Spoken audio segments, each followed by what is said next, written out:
Today I'll talk about my luck with stock markets and how I've made roughly £12,000 in the last 2 years compared to my salary, which is about £35,000.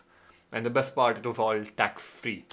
So let's take it from the top. I came to the UK in 2022, and after getting settled for a month or two, the first thing I did was look up some stock market investing opportunities. As somebody who's continuously been exposed to the Western culture quite a bit, even when I was not in the UK, I would come across things like ISAs, where any money that you put in can grow tax free and you can withdraw it tax free. In America, you have the Roth IRA. Similarly, in India, you have PPF, the likes. So, given that UK had their ISA, where you can invest up to £20,000 and let it grow tax free, I decided that this was the best channel to put my money in. And so I decided to invest in Facebook. For the past year or so, Mark Zuckerberg was bending over backwards to try to encourage metaverse, and even to the point that they renamed their company Meta. And so, in doing that, they managed to plummet their stock to quite a low amount. And given that people my age have been using Facebook ever since they can remember, and when Facebook was only a year or so old, I did see it IPO, but I couldn't do anything about it back in the time because I was sitting in India, I didn't have any money, I didn't have access to the US stock markets. But now that I was in UK and I saw that the stocks had crashed to that point, I thought, okay, let me make this my first stock to get into because I'm kind of investing as if it's still 5 years back thanks to all the stock coming down. So I put my money in there, and soon after, Mark Zuckerberg realized that this metaverse was not the way to go, and so they announced the year of efficiency. And then the stock thing started picking up. Soon enough, my £1,000 that I had put in there, just as a trial, it became £2,000. And not long after that, I was looking to buy a car because I was starting my driving lessons. And one of the advices that I commonly got was to buy your own car because that will help you practice in your own free time with someone who has a full license and is qualified to be there with you, even when you are not with your driving instructor. So, what better than to just buy a car? So, I took this money out, my £1,000 that had now become £2,000, took that out, combined that with some of my other savings, and used that to buy a car. So, that's where the first £1,000 really helped make a difference in my life and help speed things up. Next, after a while, I built up enough reserve after, being bled dry from buying the car and then paying for the insurance and paying for the maintenance. I took a few months to recover my savings and then went on to invest again. This time I discovered another platform called Trading 212. They are, I think, the most popular stock market investing company in the UK because of how easy it is to use them. I guess they would be like Robinhood is in America. So finally, I started investing again in the US stock market through the Trading 212 app. I have not invested in a single UK company because there is not usually much growth in the UK sector anyway. So I invested a good amount in the US stock market, roughly £5,000 to £6,000, which was growing fairly steadily. For the most part, I was investing in the big seven, the tech stocks, because that's where most of the growth happens. When you look at the S&P 500 growth, you will find that these top 7 companies have been contributing to the maximum growth in the S&P 500 itself, even though there are 500 companies on that list. So yeah, why focus on, of course, for stability purposes, you would like to put it in S&P 500 as well, but I had to take a chance because I was young, I had no commitments, I had no money to send back home, I had a fully paid off car, I had nobody else depending on me, and I had a steady job and a salary. So that even if I do end up losing some money, I am gonna get it back next month in next month's salary and keep going at it. So that's the risk that I was willing to take. So keeping all that at the back of my mind, I knew that it would be okay if I played a bigger risk game for a bigger reward. So I put it all in these stocks and waited for it to grow. It was growing steadily at maybe 10-20% after a few months. So decent gains. But that wasn't it. The 10-20% gain won't get you really far. What did get me far was talking about stocks. Anybody I talked with, my colleagues at work or just anyone I would be knowing about, when I spoke to them, I came across things that like were kind of puzzling. Not a single person, not even a UK born and bred person, not a white person, not a brown person. Nobody I knew was investing in stocks. They only invested in Bitcoin here and there, and of course lost a ton of money in doing that.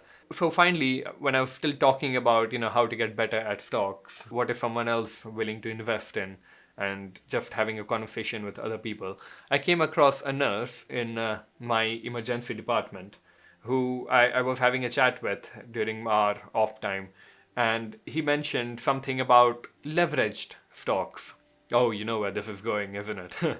And so the nurse explained to me that the leveraged stocks mean that if the underlying stock goes up by 1%, your leveraged stock will go up by 3%. But if it goes down by 1%, your leveraged stock will go down by 3%. So that is the risk. I saw that because we were still in the post-COVID era back in 23. The stocks were really coming up, and at the same time, Nvidia was really shooting to the moon, thanks to the growing cryptocurrency market and the AI market, with Nvidia being the sole supplier for the actual hardware that will make these markets grow. So Nvidia was definitely going to go up. So I put my money into the leveraged stocks, which means if Nvidia went up 100%, I would have gone up 300%. But of course, not all my money in one basket, so I distributed it across all these big companies, including leveraged Netflix, leveraged Microsoft, leveraged Google, and so on. And not long after that, my stocks did start shooting up. That was the luck for me. And when it did go down, there was a particular point where my stocks were minus £1,000 in the negative. That was my first time seeing the stocks in red. And so that worried me. But then I invested some more during that time because although I had only recently started investing, I did read that a continuous investment, regardless of whether the market is going up or down, is what leads you to growth. So I kept investing even during that time, and finally, at my peak, I had invested £17,000 in stocks and I had £16,000 in gains, which is dramatically high. So all well and good, but eventually I started looking to buy a house. And even though I didn't have a good 3-year credit history in the UK, that's not a reason somebody will stop you from buying a house. So I went ahead and started looking around, and when I finally did find one, the mortgage provider and my solicitors needed a proof that I do have enough money in the bank to put down a down deposit. And unfortunately, that was the time when the stock market took a bit of a tumble, and I took 3 times the tumble, and my £16,000 gains had come down to £11,000. Now that £11,000 is what I managed to eventually withdraw out of the stock market and keep as is. So 17 plus my 11 is what I had from the stock market. Soon after that, the year ended and a new financial year started. During that time, we still had some runway to go for buying the actual house. So I took 4,000 out of that pile and put it into UK government scheme where if you put in £4,000 in, they will add £1,000 more. So it becomes £5,000. It's called LISA, Lifetime ISA, which you can only use for either retirement purposes or you can use it to buy your first house. So I put in 4K, it became 5K, and so I withdrew that out, combined with the other 31 minus the 4K that I had transferred here. So took all that money and put it towards my down payment of a house. So finally I did get a house in which I'm currently, recording. So that being said, where do I think my luck comes from? I've already mentioned a couple of points earlier.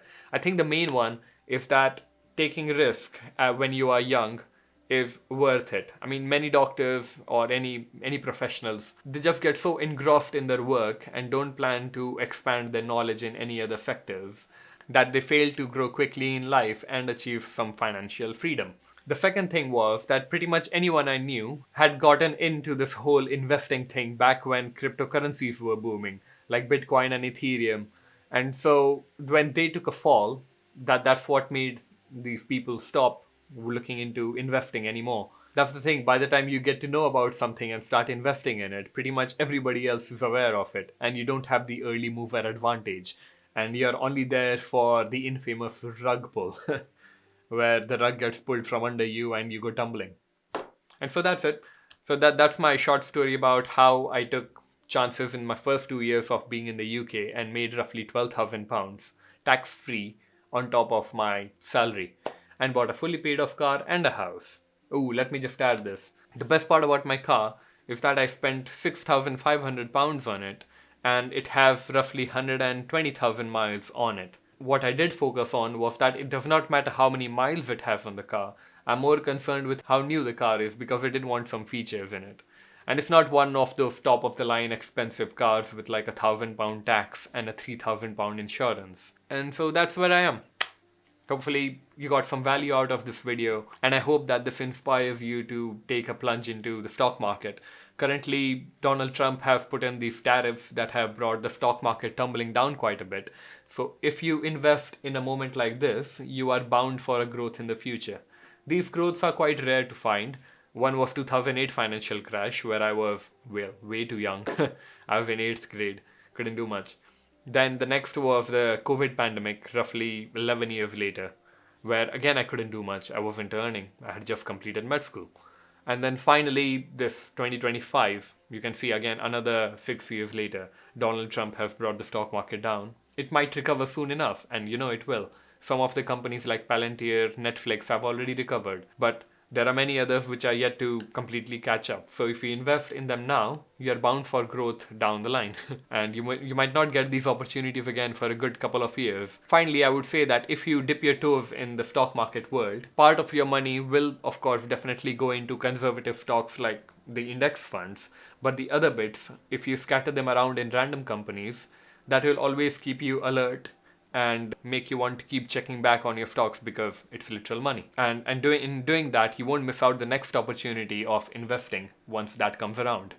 And if you're in a sector that is quite secure in terms of employment, like the NHS, then you know that you'll have a steady income even during such stock market downturns. And so hopefully you'll have some money saved up to invest during these stock market downturns as well. That can get you a lot more years worth of income in a few months. And that will help you grow your portfolio to a comfortable amount. And that's it.